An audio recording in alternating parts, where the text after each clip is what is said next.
We reported earlier this week on the rise in homeschooling across the nation. The Washington Post looked at 32 states and the District of Columbia. And between 2017 and 2023, homeschooling went up more than 50% in almost half of the states with available data.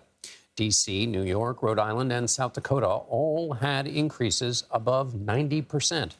The Post also compared homeschooling to public and private schooling for 18 of the states.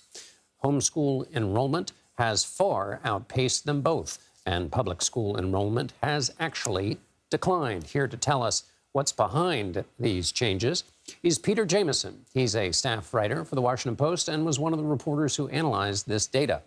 Thank you so much for being with us. So why are more parents homeschooling? Well, in addition to the data analysis that you just referred to, one thing we did to try to fill some of the quantitative vacuum that's existed since the beginning of the pandemic, when this really huge increase in homeschooling began, is we actually conducted a poll in September of homeschooling families, and that was very revealing as well. So, to understand why families are homeschooling now, it helps a little bit to understand why they homeschooled in the past.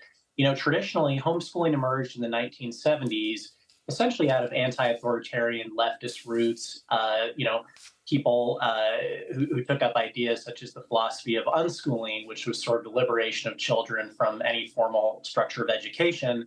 That then was gradually taken over by conservative Christian families who wanted to opt out of the public education system for various reasons having to do with their beliefs. And up through the pandemic, a desire to impart religious instruction to one's children was the dominant or one of the dominant reasons for homeschooling. What we found in our poll is that that's actually changed quite a bit. So as of 2012, about two-thirds of families said they homeschooled to provide religious instruction. In our poll that we published in September, that was down to one-third of families. And we've additionally found that the families who are homeschooling have become much more racially diverse. In 2019, about three-quarters of families who homeschooled were white, according to federal estimates. In our poll, that appears to be down to less than half at this point. So if it's not religious reasons and it's not counterculture unschooling, what are the reasons that these families are doing this? It's an interesting mix. So one thing is that it's very clear from the people we've spoken to and from our survey respondents that sort of the broader, what people refer to as the education culture wars are very much bleeding into the debate over homeschooling and into families' decisions to withdraw their children from public school. So nearly half of homeschool parents say they're worried about overt liberal influence in the public school system.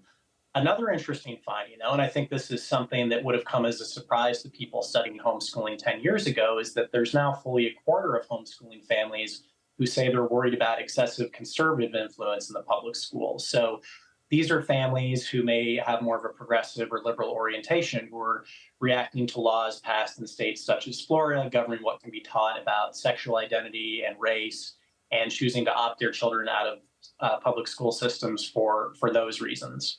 And so then, I mean, there's an entire education system this is taking place in the context of. So what are the consequences of having more children educated at home, either for the kids or for the system?